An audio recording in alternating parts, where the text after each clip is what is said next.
Oke, assalamualaikum warahmatullahi wabarakatuh. Selamat malam, salam sejahtera Ya, untuk kita semua. Kembali lagi di talk show rutin Edraflo dan setiap hari Jumat malam gitu ya kita akan rutin talk show untuk membahas tentang puisi maupun buku film bisa dieja.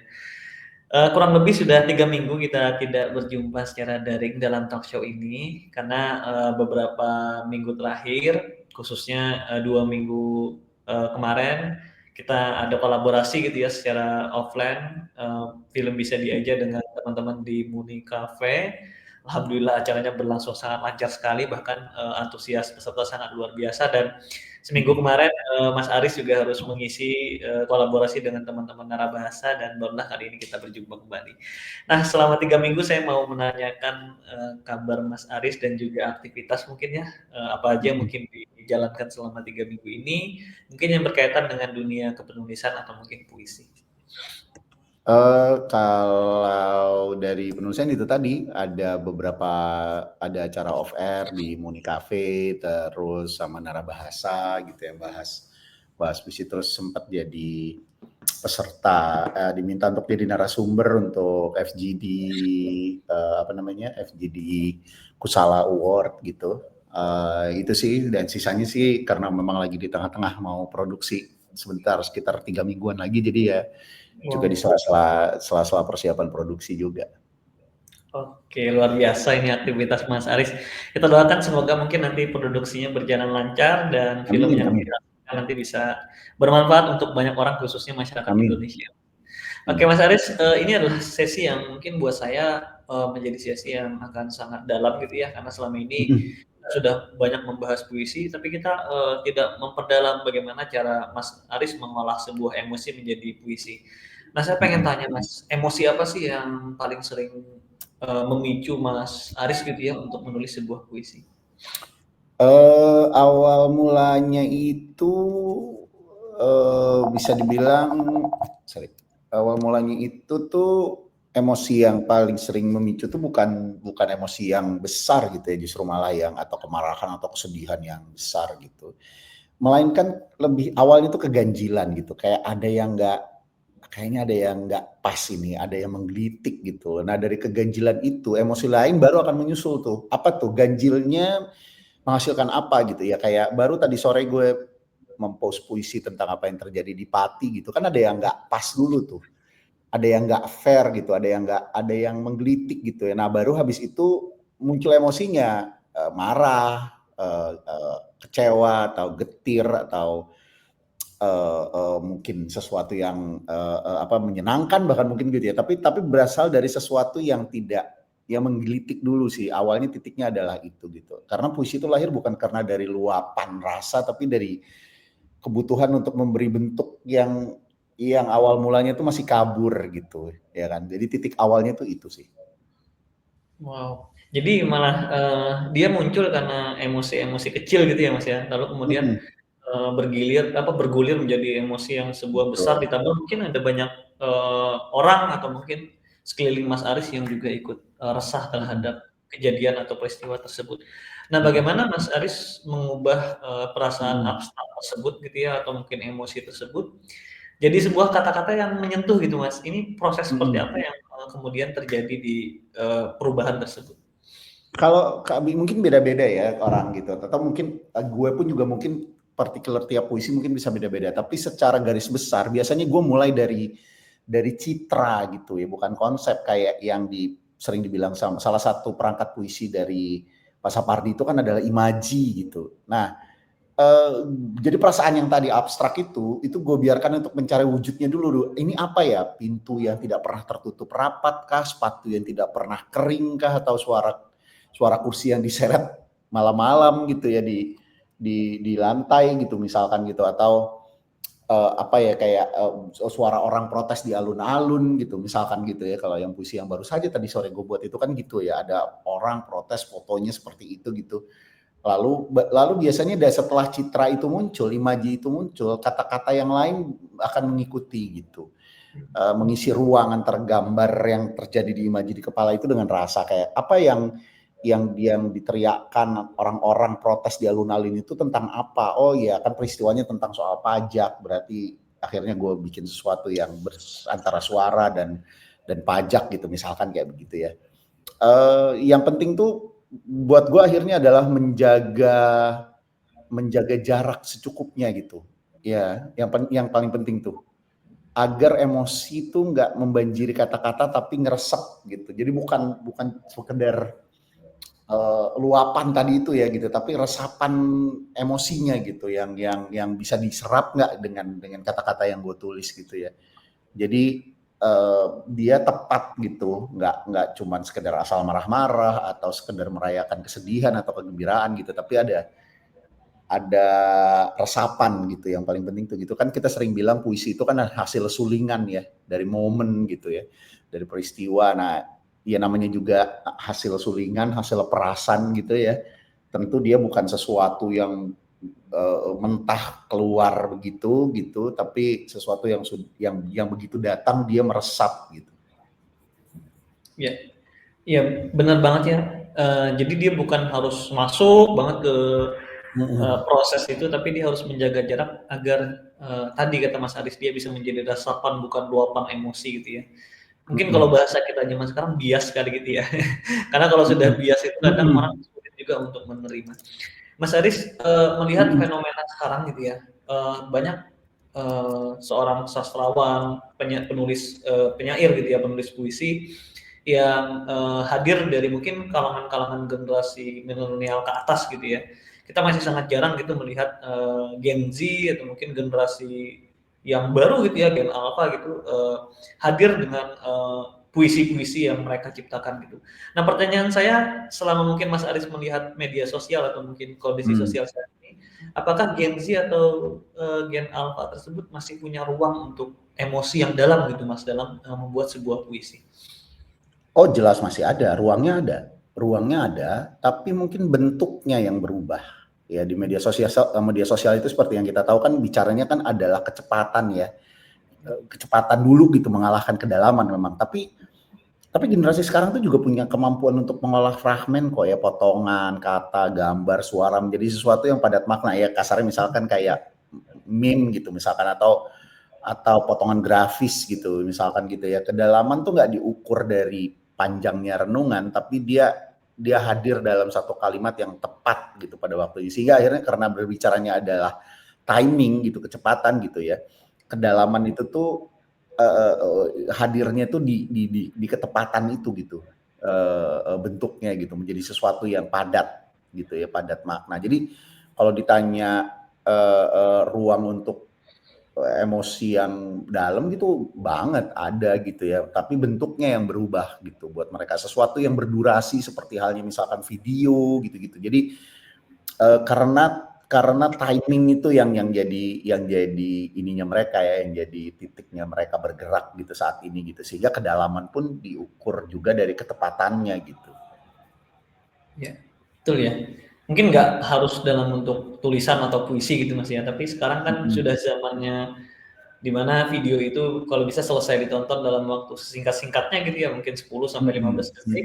Nah, lawas itu kebanyakan Gen Z berkarya atau mungkin dalam bentuk desain atau mungkin dalam bentuk meme. Ya, sekarang ada banyak sekali karya yang bisa dibuat menjadi luapan emosi yang dikeluarkan oleh anak-anak generasi sekarang. Nah, haruskah setiap emosi tersebut diungkapkan dengan jelas atau misalnya dia harus dibiarkan aja mengambang gitu Mas, sehingga orang bisa punya kesempatan untuk berpikir kritis dan mencerna kembali kata-kata atau emosi yang dikeluarkan lewat puisi tadi. Iya, dibiarkan mengambang. Sebenarnya gini, resonansi yang paling penting gitu ya. Resonansinya gitu. Kalau gue pribadi ketika menulis, gue nggak cenderung memikirkan penilaian orang dulu atau apa yang akan dirasakan oleh orang lain gitu ya. Fokusnya adalah menemukan kata bahasa yang tepat untuk rasa atau kejadian ganjil atau apa tadi yang gue bilang gitu. Jadi nanti setelah itu orang akan menemukan itu. Jadi apakah mau diputuskan mengambang atau enggak itu bukan tidak pernah jadi ukuran karena gue nggak mikirin orang lain kan pada saat ketika menulis gitu ya kan. Nah, tapi gue memberikan pintu masuk aja gitu ya. Mungkin nanti orang menemukan dirinya di dalam kata-kata itu gitu. Jadi kayak ada pertemuan rahasia yang tidak direncanakan gitu.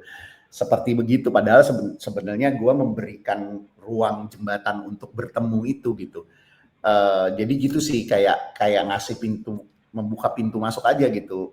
Soal bagaimana apakah mereka akan menyerapnya atau enggak, seperti apa itu nggak bisa pernah gue pikirin lah kasarnya gitu ya. Gue memikirkan apakah gue sudah memberikan pintu jembatan gitu yang menarik untuk mereka datang gitu, untuk menemukan sesuatu yang sesuai dengan dirinya gitu nanti di ruang interpretasi ya, yang coba gue buka gitu.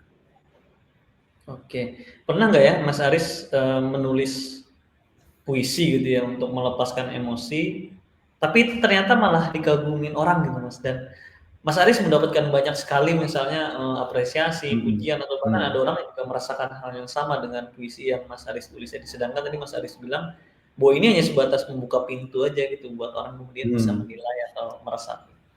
Ya lumayan, lumayan sering ya, lumayan sering.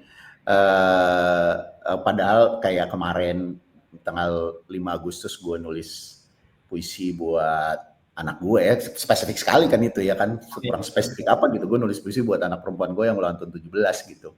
Nggak buat orang lain dalam artian masyarakat luas atau apa gitu, gue mencoba berbicara sangat personal sekali, tapi responnya ternyata menarik gitu. Kata anak gue tuh ada beberapa temannya, bahkan ada guru yang baca nangis apa dan segala macam. Itu sesuatu yang gak gue pikirin gitu ketika lagi menulis gitu.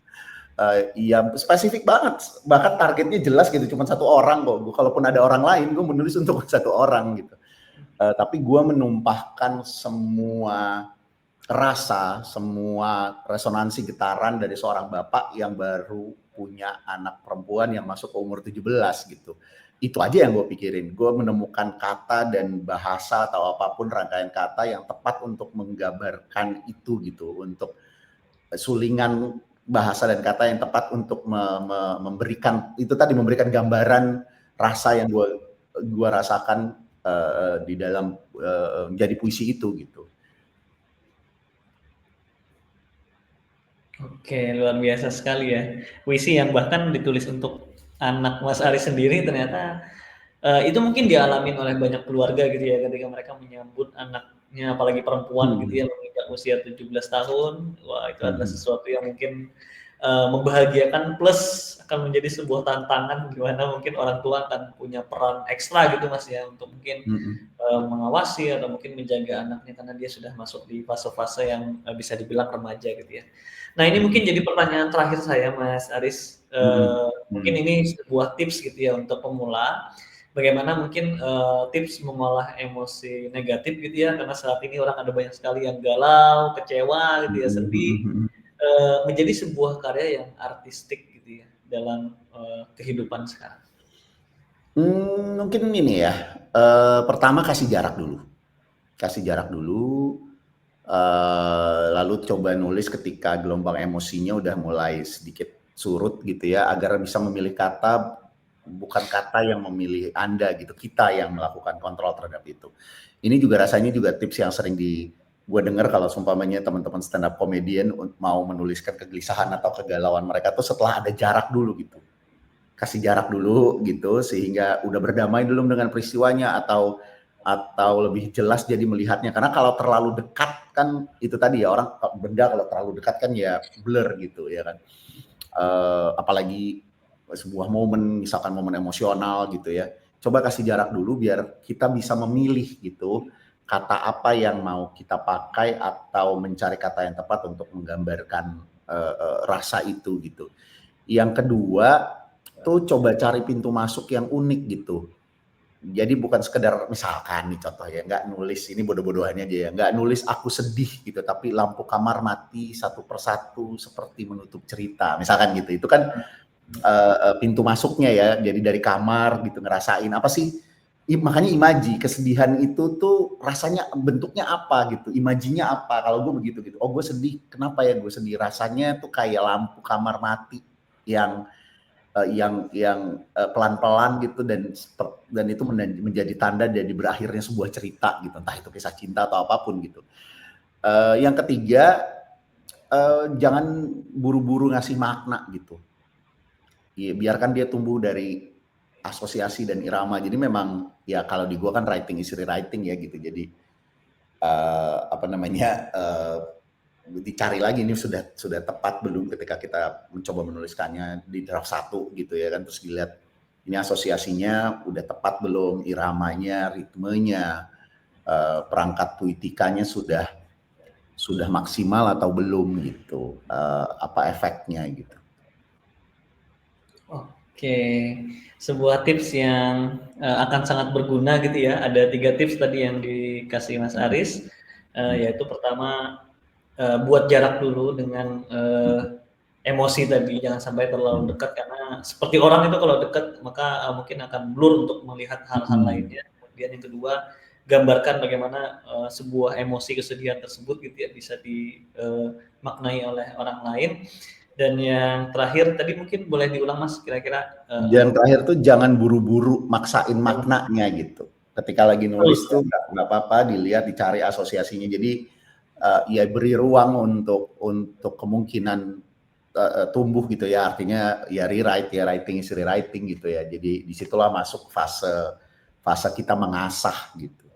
Ya, betul sekali. Oke, terima kasih banyak Mas Aris untuk sesi kita pada malam hari ini. Ini adalah sesi yang buat saya mungkin akan sangat dalam dan mungkin akan sangat bermanfaat sekali untuk generasi muda saat ini ya, bagaimana mengolah emosi tersebut bukan untuk sebuah rasa yang harus diungkapkan dengan marah gitu ya, atau mungkin sedih atau mungkin apapun itu, tapi diolah menjadi sebuah karya yang mungkin bisa bermanfaat untuk diri sendiri dan orang lain. Sekali lagi terima kasih banyak Mas Aris.